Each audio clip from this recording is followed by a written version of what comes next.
She was going to get immigration to deport me back to my country. That I was going to go through jail.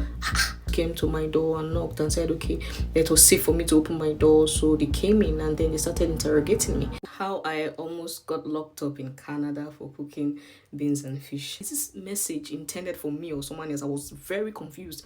You know, that she's coming right away and that she's not joking. Before I come, I should pack my things and get out of the house. That this is an attempted murder, that I was very confused. I was like, what's going on? And then I was still trying to finish up my cooking because I had to finish the cooking now. While I was in that, within the next 30 minutes or thereabout, my landlady stormed to the house. Her eyes were red.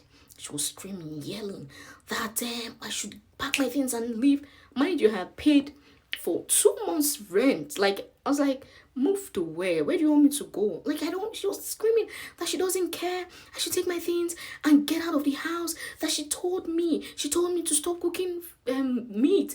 I'm like, with all due respect, ma'am, you didn't tell me to stop cooking meat. And it's not like even if she had told me to stop cooking meat, but she didn't tell me though. She didn't tell me. She only said to consider being a vegetarian, of which I explained to her that I could not just become a vegetarian from out of the blues, right?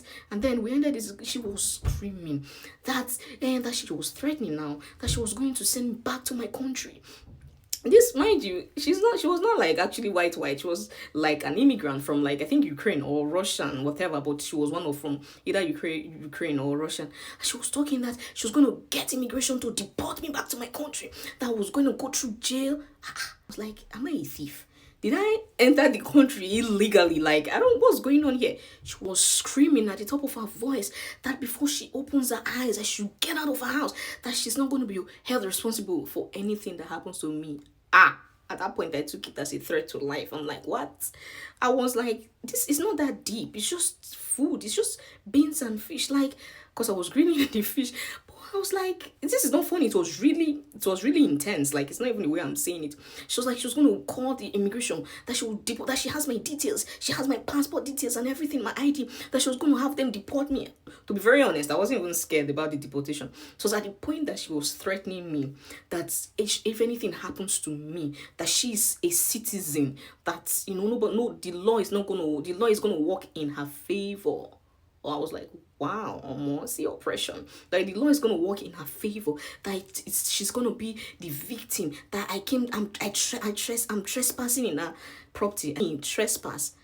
I'm a tenant. I paid. It's not like, what are you talking about? Next thing, she said she was going to call the police on me, that if I'm not leaving, she was pacing around, that if anything happens to me, that, do you want to see the anger of an old woman? Do you really want to see? She was going for them back. At that point, I called my sister. My sister said, what nonsense, you know, that I should give her the phone. So my sister and my sister's husband, they were trying to talk to her. Like, you don't just tell someone out of the blues to go out of your house, a place that she paid for, just because she made food. She was screaming at them and all of those. So my sister said, you go nowhere. Go to your room, lock your room just to be safe. Like, lock the door, you go nowhere. So she was threatening. She was banging on my door heavily, that she get out of the house, that she was going to get me. She was going to, you know, harm. She was saying like very serious things, right? And then right there, I was on the phone with my sister. My sister said she had to hear everything and stand as a witness. That so she went on. She said she was going to call the cops on me.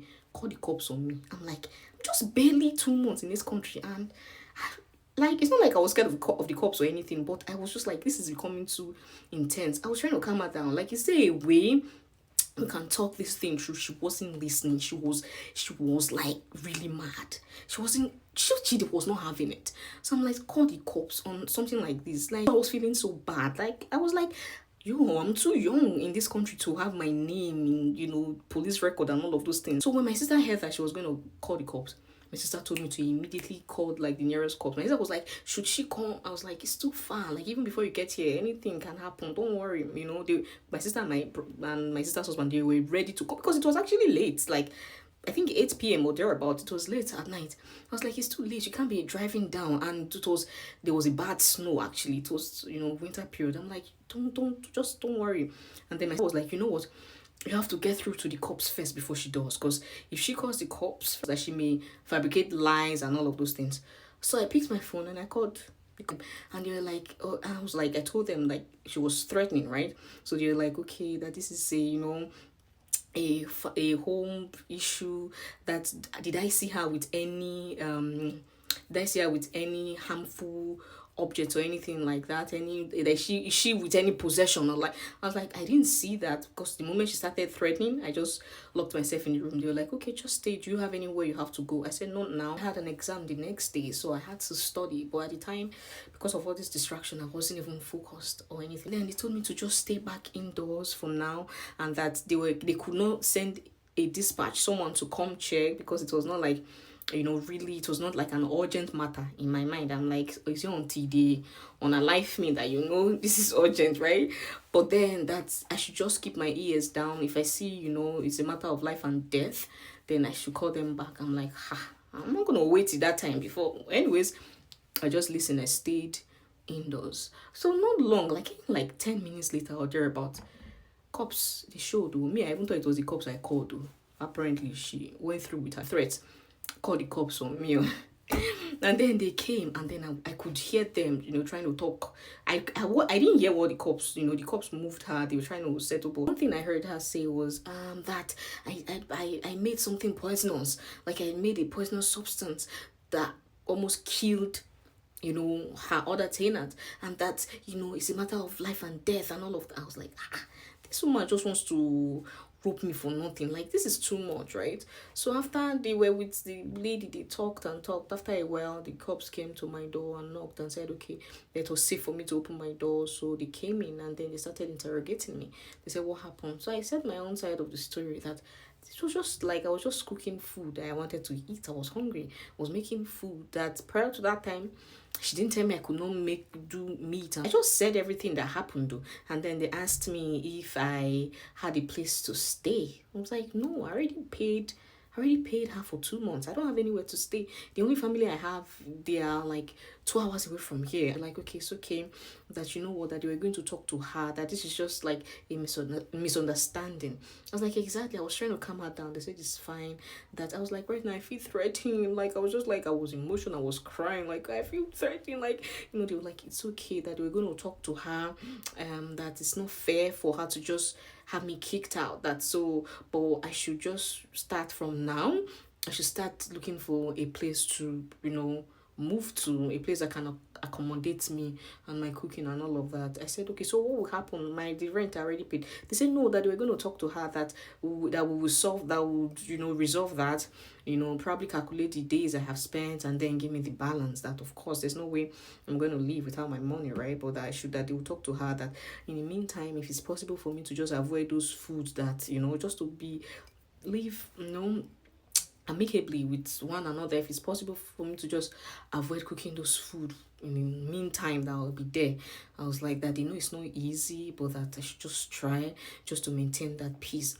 That they were going to talk to her and just tell her to be reasonable, right? And that if I feel unsafe, I was like, yeah, I feel unsafe. But they said that they do not think it's that much of a big deal, that it's just mere misunderstanding, that we're going to talk to her to relax and calm down, and that everything should be fine from there.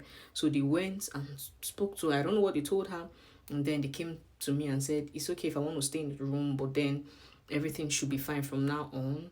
That if I still feel threatened after now, I should give a call, but that they've spoken to her, so everything seemed calm. That's why I can come out. And so I didn't come out that night, so I didn't even eat the food I prepared. I just left everything. The next day, I got ready for my exam. While I was going, I saw she stood by, and then she hugged me. She was kissing me, pecking me. I was like, please, I don't want this. She was like, no, it's okay. That it's just so unfortunate that I can't stay here. That she actually really loves me. That she's a Christian. She's Catholic. That she actually really loves me. It's just that it's just because of the cultural difference. That, the food almost killed him. And that she was going to be held responsible. That all her years in Canada, she's never been held responsible for killing anybody. As like, food can kill somebody. I've never heard anything like that before. She was just going like that, just so I know that she loves me. That is so sad that I cannot remain here. That I should get a place, and that she was going to refund the balance of money that she owed. Immediately I was just looking for a place looking for a place. I said, it's okay, it's fine. She was hugging me, pecking me. If I need anything, I should not hesitate to come to her. In my mind, I'm like, God forbid I need anything. I'm not coming to you. I was just, talking to myself, but I was like, this woman is evil, man. And then I just went about my business. Immediately, I was aggressively searching for a place, whether nice or not. And then I think after a week or so, I got a place and I told her I'm ready to go. She was like, oh, I wish you all the best. I'm like, wish yourself. And I moved my things. She gave me the balance of my money and I left. I'm like, Jesus Christ.